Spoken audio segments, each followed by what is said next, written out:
Alright guys, welcome along to Hellmouth Hotline. I am your host, Rodney Stewart. We're getting into the season finale of season 4 of Buffy the Vampire Slayer with an episode called Restless. Now, there's a quick synopsis to this is the cheese stands alone in the season finale, written by and directed by Josh Whedon. A primal animal force stalks Buffy, Willow and Xander and Giles in their nightmares as they come face to face with their own fears. So, strange little finale to this season. Most seasons of shows like this here, you normally get the episode where it's the big final battle and whatnot, and then you get the happy ever after at the end of the episode, or whatever way they're going to go with it.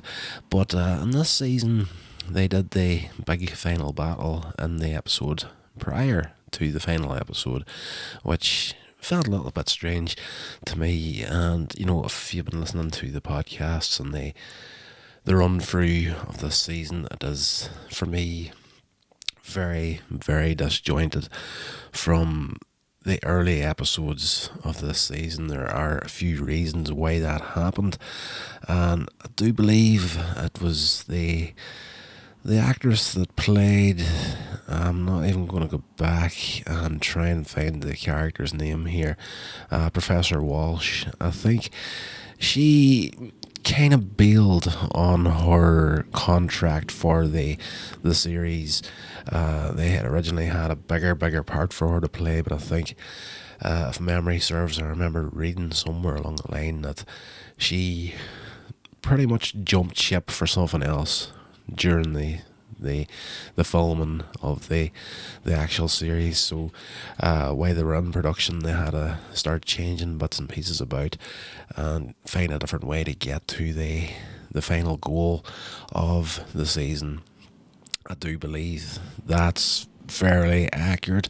If I'm wrong, I do apologise, but either way, this entire season for me felt very, very disjointed and almost as if they didn't know where they were going at times. But anyway, we've got to this final episode where the heroes have to deal with what they did in the prior episode by delving into the power of the original Slayer, which you find out in this episode. So they get together to have a night and watch movies at Buffy's, and Joyce leaves them to it in the sitting room. They start to watch the movies that they rented out and pretty much fall asleep straight away.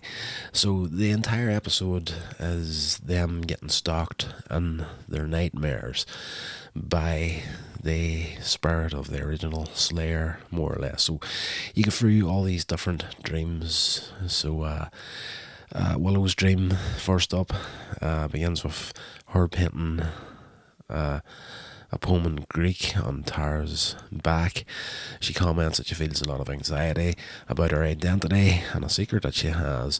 And yes, that's one thing you have to say about the Buffy the Vampire Slayer. It was very mold breaking whenever it came to sexual identity on TV. Like a lot of shows had kind of done it before, but Buffy the Vampire Slayer did the whole lesbian relationship between Tara and Willow very well in this series. Tara tells Willow they'll find out, about you. She then asks Willow if she'll be done with her homework in time for class, and Willow says she doesn't want to leave, and Tara says, but you've never taken drama before, you might miss something important. So very much out of her comfort zone in her dreams here. While she's walking through the college hallway, Willow is joined by Xander and Oz, who discuss the fact that she and Tara like to do spells together now. And it's done in the way of them talking about one thing but meaning something else. Willow shows up for her drama class and is faced with the opening performance of the class production of Death of a Salesman, directed by Giles and also starring Buffy, Harmony and Riley as a cowboy. Offstage, a man announces to her that he's found a place for the cheese slices, which he displays on the table. This guy pops up on and off throughout the episode. As Giles warns that everyone Willow has ever met are in the audience, she realises with increasingly uneasiness she knows neither her lines nor her role. Giles is very funny in this dream. The way he plays it is, just has dry sort of humour and personality, and like he's getting tormented by someone in there, and he's just doing his thing. And when the play begins, Buffy shows up in her normal clothing, saves Willow from an unseen attacker, wielding knives, stabbing at Willow through the stage's side curtains. She then takes Willow into a different classroom, and Buffy insists that Willow is wearing a costume. Willow's clothing is pulled off by Buffy, and she's revealed to be wearing the same dress that she wore in the high school sophomore years. So, you're getting to see her insecurities here. As much as she's changed over the seasons up to this point, she still kind of feels like she's that little lost kind of early high schooler, even at this stage. Oz whispers to Tara, "I tried to warn you," and the two start to flirt with each other. Xander mocks her as she nervously begins her book review of The Lion, the Witch and the Wardrobe. But as she does, a primitive girl attacks her. Willow has her life sucked out of her in front of the class, and we cut back to the living room in the real world, and she's gagging for breath in there. At this point we get into the dream that Xander is having. Xander wakes up on Buffy's couch to find a bizarrely altered version of Apocalypse Now playing on the television. After excusing himself to use the bathroom, he finds himself the object of an attempted seduction by Joyce. Hard to beat. I wouldn't turn her down either. He goes to the bathroom and discovers a big space behind him filled with scientific types who are watching him. He leaves to find another bathroom. He then meets Buffy, Giles and Spike in a playground where Buffy plays in the sandbox while Giles and Spike, both wearing identical tweed suits, are on the swing set. Giles tells Xander that Spike is like a son to him and has been trained as a watcher. Xander warns Buffy about playing there in the sandbox, but she says she's okay because they're not coming for me yet, and calls him a big brother. Xander then cuts over to him in the ice cream truck with Anya, and she asks him if he knows where he's going. And she says she's thinking about getting back into vengeance. And while they're talking, Willow and Tara, dressed in unusually revealing clothes and glossy makeup, make out with each other in the rear of the van, and suggests that he joins them. Yes, a very interesting dream for our Xander in this episode. He accepts it. Xander walks to the back end of the van, ends up in his basement alone. A growling beast of some kind tries to get it in at the door to the top of the stairs. He runs and then sees the cheese man, who notes the cheese on his plate will not protect you. Suddenly he's back at the UC Sunnydale. Giles tells Xander what is going on, emphasising that he must listen carefully because his life may depend on what I'm about to tell you. But whenever Giles starts speaking French, the important things that he needs to hear, he just doesn't understand. So it's kind of like the visualization of what it's normally like for him in the real world. Whenever the brain power comes out, he just doesn't get it at times. So Anya arrives, but is also speaking French. Then a group of others grab Xander and carry him away into the reenactment of the Apocalypse Now scene. Schneider tells Xander that your time is running out, and the answer is just trying to get away from something that he can't fight. Xander says that he's confidor and has told Joyce. Sorry, I just lost track of my notes altogether. Snyder tells him he's neither a soldier nor a confidor, but rather a weapon boy. Xander makes a point to tell Snyder how happy he is that the latter was eaten by a snake. Xander then tries to flee from the primitive that attacks and finds himself at Giles' apartment, then at Buffy's dorm, and then finally back to the basement room where the monster at the top of the stairs turns out to be his own father, who berates and belittles him. Then Xander has his heart torn out by the primitive girl in the guise of his father. Interesting little look behind the scenes of each of these characters. You get a little bit more in depth of who they are, where they came from, and in some cases, more so was Xander in this episode, where you see a lot of the stuff you see in there is not a shock, but then you get that father moment near the end, and you're kind of like, okay, this is some sort of new territory. And if you hadn't worked out at this stage, it's new territory done very, very well. Giles and his dream starts out at a fairground in the cemetery, where his girlfriend Olivia, who is pregnant and pushing a baby stroller, Buffy acting as if she were a young child. Buffy throws a ball, striking a vampire figure in a carnival game, and is rewarded with cotton candy. As Giles comments that she will get it all over her face, Buffy turns and her face is now covered in mud. Quicker than the others to understand that something is wrong, Giles confronts Spike, who is posing for a photo shoot in his crypt, which is a hilarious little piece of the episode. While Olivia sobs, Spike has hired himself out as a carnival sideshow, while the cheese man is nearby, wearing the slices this time. After lamenting that Buffy should have killed the vampire, Giles walks from the mausoleum to the bronze, where he meets Anya, getting applause and laughs as a stand-up comedian, and Xander with a bloody chest wound at this point. Willow's there as well, who warn him of their attacker. They are busy researching in old books, and they ask Giles to help them, impressing upon him the importance of getting the right answer, or he won't stand a chance. Giles breaks out into song at this point, and to be fair, insanely good singer. Like, you've seen this a couple of points throughout the series at this stage, where he'll sit down strumming like the guitar and have a little sing song to himself, and he is incredible. He breaks it in the song, and as he realises that the spell we cast with Buffy must have released some primal evil, and gives Willow and Xander orders on how to deal with what haunts them. But when the sound system breaks down, he crawls backstage following the cables. On the end of the wires, Giles finds a classic watch. He begins to realise that who his pursuer is, as the girl jumps on top of him.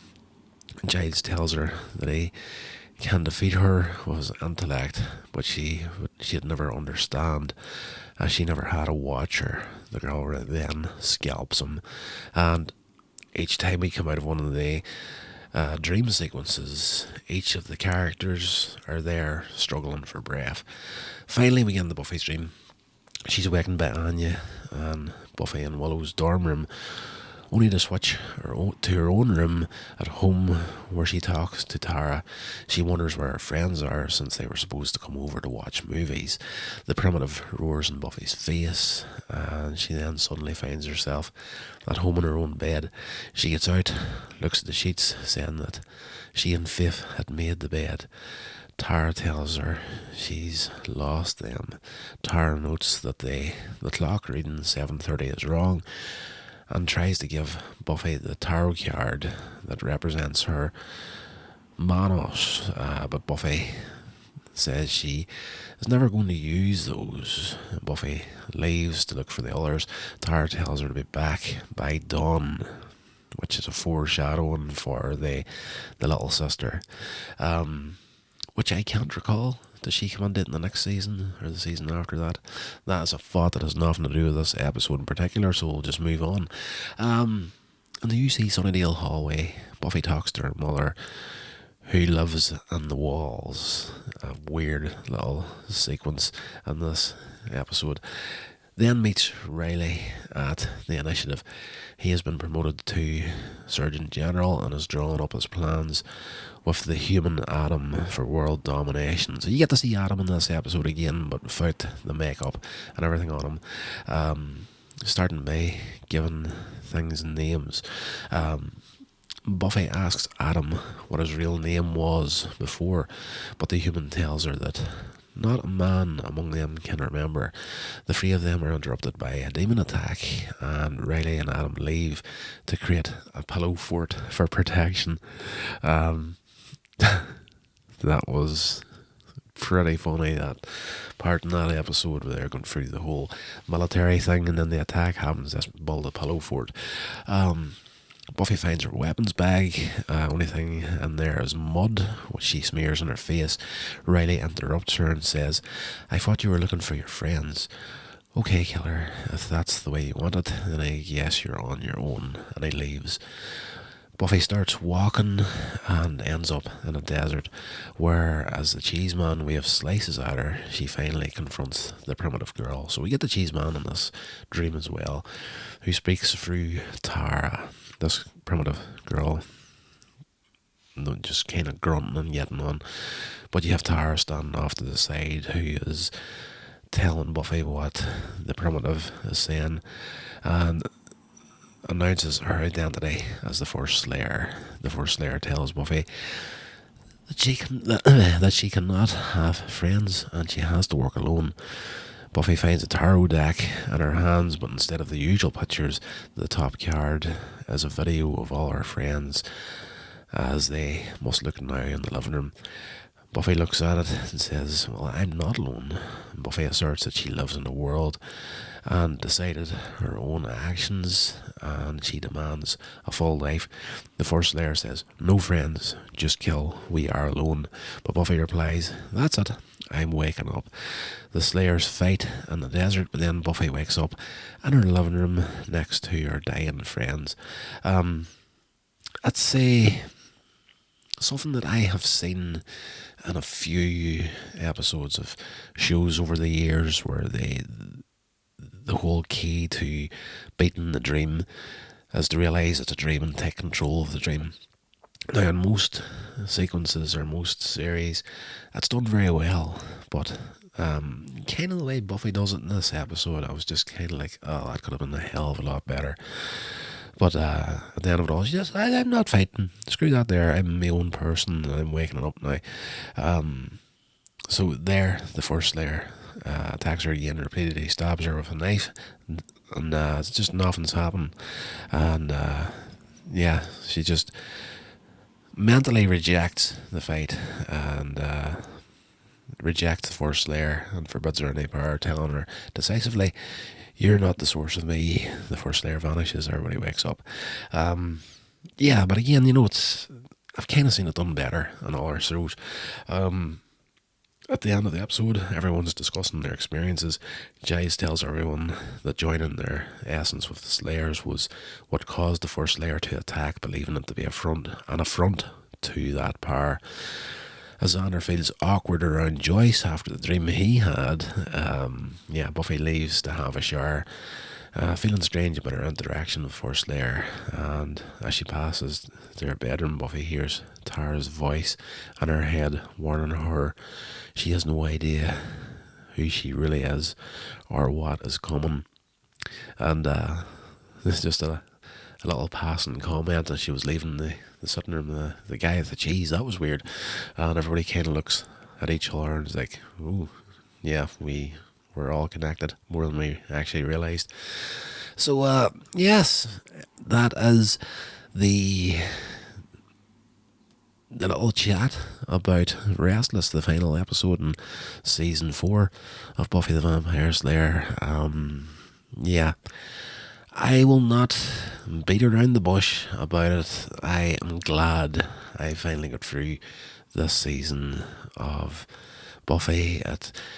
For some reason, season 4 was never sat. I was going to say it didn't sit well with me. It is what it is, but it's not what you would have hoped for, in my opinion anyway, from Buffy. There's quite a few good moments on there, but the series overall, again, very, very disjointed, and kind of one of those series that I would rewatch right now and think to myself, okay, it's kind of a miracle that they got a season 5 after that season, because it definitely wasn't the strongest of the Buffy seasons.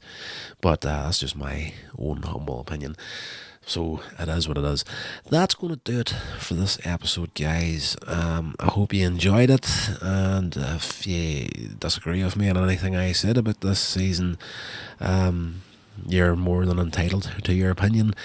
But yeah, I just wanted to be honest going through this here. Like, I do love these types of shows, and I'll rewatch them, but I'm not going to be the sort of person who's going to sit here and say everything's freaking fantastic. It wasn't. This season wasn't fantastic in my humble opinion. So we'll see in the next season. At this point, it's been that long since I have watched the series through. I'm not even sure what to expect in the next series at this point. I can't recall offhand, but yeah, we'll get to it in a few podcast times. So until then, stay safe, and I'll talk to you all later.